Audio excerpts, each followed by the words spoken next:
Les magasins Intermarché à Vincennes vous présentent ce programme.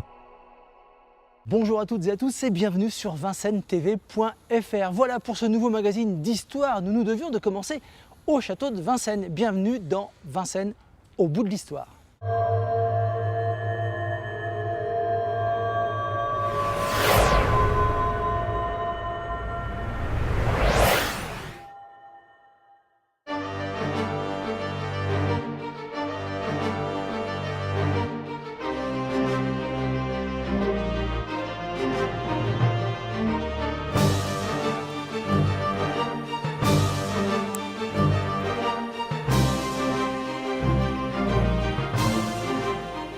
Je m'appelle Jean Chatelot, je suis directeur de recherche émérite au CNRS. Je suis spécialiste d'archéologie et d'histoire du Moyen-Âge et de la période postérieure. Dans le cadre de la restauration du château de Vincennes, qui appartient à l'État, qui est affecté au ministère de la Défense et au ministère de la Culture, j'ai été chargé de suivre cette restauration et de faire une étude d'archives architecturales et archéologiques de ce château. Et j'ai commencé ce programme il y a plus de 20 ans.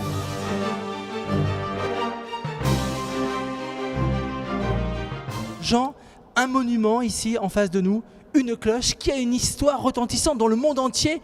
C'est une histoire et c'est ici, dans le château de Vincennes, dans la chapelle exactement, que ça se passe. Expliquez-nous en deux mots pourquoi, d'abord, elle a été sauvée de plein d'histoires, cette cloche. C'est une cloche qui a été fondue en 1369, donc c'est une rareté.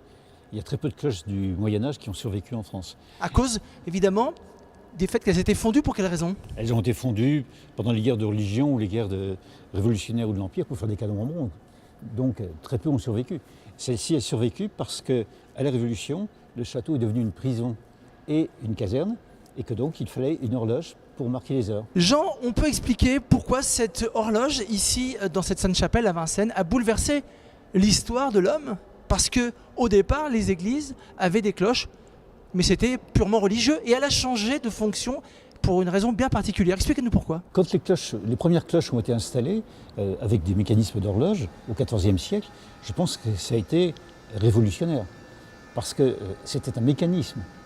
Et il n'y avait pas de mécanisme au Moyen-Âge pour marquer des choses de ce genre. Et bon, il y avait des mécaniques de moulins, par exemple. Une mécanique qui rythme les heures, c'était révolutionnaire. Donc ça rythmait les heures des prêtres, mais très vite, dans les villes, il y a eu des beffrois avec des cloches et des horloges. Et là, dès la fin du XIVe, les grandes villes en France ont la même chose. Et là, c'est pour rythmer le travail. Donc ça change de fonction. Absolument. Et donc, à partir de ce moment-là, eh bien, les horloges entrent dans la vie quotidienne et la vie des hommes n'est plus fixée uniquement, et leurs activités ne sont plus fixées uniquement par le lever et le coucher du soleil, mais sont fixées par des instruments mécaniques. Et en 1369, Charles V, qui est un roi très pieux, qui venait d'achever son donjon de Vincennes, a fait installer cette cloche avec un mécanisme d'horloge. Et c'est la première horloge publique. Il a installé ça pour que les prêtres qui étaient avec lui à Vincennes puissent célébrer 8 fois par jour l'office divin. D'accord. Voilà. Donc c'était en fait une évolution de la fonction de la cloche. Tout à fait. Et l'année suivante, Jean Jouvente, le fondeur, a fait la cloche et l'horloge de la tour de l'horloge du palais de la Cité.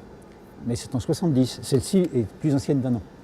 Quand elle sonne, on l'entend. Quand je sors du RER à Vincennes, dans la rue, à peu près 500 mètres ou plus, on l'entend. Et avec le bruit des voitures et le bruit les immeubles qui coupent le son, donc ça a une très grande portée, ça devait avoir. Bien sûr, oui, tout à fait.